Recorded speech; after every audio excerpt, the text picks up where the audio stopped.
faut que les Guadeloupéens, les Martiniquais l'entendent, qu'on ne se laisse pas dire qu'on peut manger un petit peu de chlordécone tous les jours et qu'il suffit de tirer la chasse et qu'il n'y a plus de chlordécone dans notre organisme. Et le petit millième de LMR, les fameuses limites minimum résiduelles qu'on nous autorise à manger, pour nous, c'est un crime.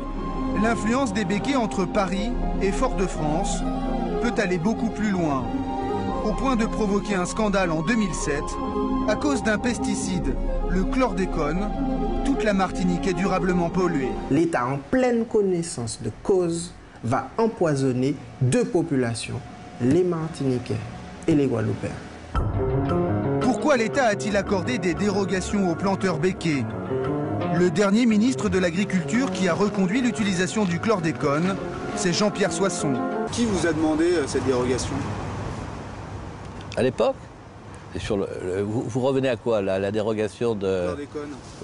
C'est monté par les voies administratives normales. Et pas du tout par les voies, si vous voulez me faire dire Éric de Lucie ou Éric Ayotte, pas du tout. Pas du tout. La dérogation du ministre Soisson est pourtant bien adressée au frère de Bernard Ayotte, Yves Ayotte. À l'époque, il est à la fois le patron du syndicat de la banane et le directeur des établissements Lagarigue, l'entreprise qui commercialise le chlordécone. La première fois que nous avons vendu du chlordécone, il était autorisé partout dans le monde entier, y compris les États-Unis. Mais en 1990, c'est interdit en France et vous, vous arrivez à... Non, on n'a pas interdit en France. On a interdit le chlordécone parce qu'il avait beaucoup de rémanence. Et nous, on a obtenu ici pendant un an, je crois, ou 2 ans après, l'autorisation de s'en servir parce qu'il n'y avait aucun produit pour le remplacer. C'est vous qui avez demandé au gouvernement d'avoir une rallonge ou... Oui, enfin non, c'est moi, c'est les bananiers, c'est tout le monde. Et le gouvernement a donné sa rallonge sans aucun problème.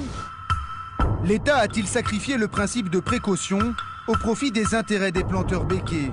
C'est-à-dire que nous avons des personnes qui avaient interdit le chlordécone chez eux en 90 et qui avaient permis aux blancs créoles de les utiliser jusqu'en 93, qui avaient accepté que le stock reste là et continue de nous empoisonner. Les responsables avaient délibérément choisi d'empoisonner. Tout était dit sur le chlordécone, sur sa capacité de nuisance, sur toute la toxicité aiguë du chlordécone. Les pouvoirs publics français savaient. Nous sommes le seul peuple au monde à qui on dit le chlordécone à faible dose, c'est bon pour la santé.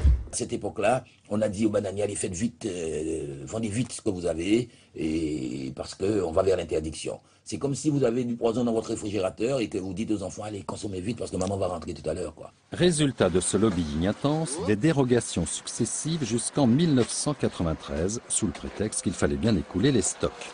Les médecins qui étaient passés ici avaient dit, à 50 microgrammes, on protège les populations. L'État a dit, l'État a sorti le parapluie parce qu'ils craignent des procès genre sang contaminé, amiante, etc. Donc ils sortent le parapluie, ils savent qu'ils sont un peu fautifs vu ce qui s'est passé dans l'histoire. Aujourd'hui, on se protège. Se protéger, c'est on abaisse la norme de 2,5.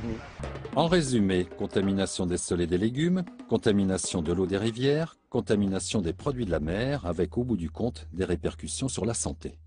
À partir du moment où les nouveau-nés sont contaminés, même par des faibles doses, et d'autant plus qu'il s'agit de faibles doses, il est clair que ces nouveau-nés feront, dans les années à venir, quand, je n'en sais rien, des maladies liées à la chlordécone. La contamination est générale. C'est ce que révèle l'enquête Canary. Une enquête de 2013, terminée il y a 1 an et demi, mais toujours pas publiée dans son intégralité. Est-ce parce que les chiffres risquent d'affoler? Nous avons pu nous la procurer. En Guadeloupe, 95% des personnes testées avaient du chlordécone dans le sang. En Martinique, 92. Devant toutes ces nouvelles données, il paraîtrait logique de protéger davantage la population qu'en 2008, où les normes ont été fixées. C'est pourtant précisément le contraire qui est en train de se passer. L'Europe a autorisé une augmentation du taux de chlordécone dans certains aliments, 5 fois plus qu'avant dans la viande, 10 fois plus qu'avant dans la volaille. Le chlordécone a toujours des conséquences néfastes sur l'organisme, quel que soit le taux. Le chlordécone, il faut bien réaliser que ce n'est pas une affaire du passé. Le problème de santé publique du chlordécone, il est devant vous. Il va falloir qu'on ait une vraie mobilisation de la population. Il y a une sorte de fatalisme, d'apathie ambiante, malgré ce qu'on constate, malgré qu'on nous a discriminés en permettant, parce que dans le rapport 2008 du plan chlordécone, il est clairement écrit en préface que c'est pour permettre aux importateurs d'écouler leur stock qu'on leur a donné une dérogation. Il faut attendre 500 ans de plus pour que l'ensemble des sols soit décontaminé. Alors quand on dit dépolluer, en fait, la molécule n'est pas dégradée. Elle est juste entraînée sous l'effet de la pluie vers les rivières en particulier. Elle n'est pas dégradée. Imaginez un instant que le chlordécone, au lieu d'avoir été utilisé ici aux Antilles, ait eu lieu dans une région comme la région bretonne. Vous imaginez l'impact que cela aura eu ou la perception.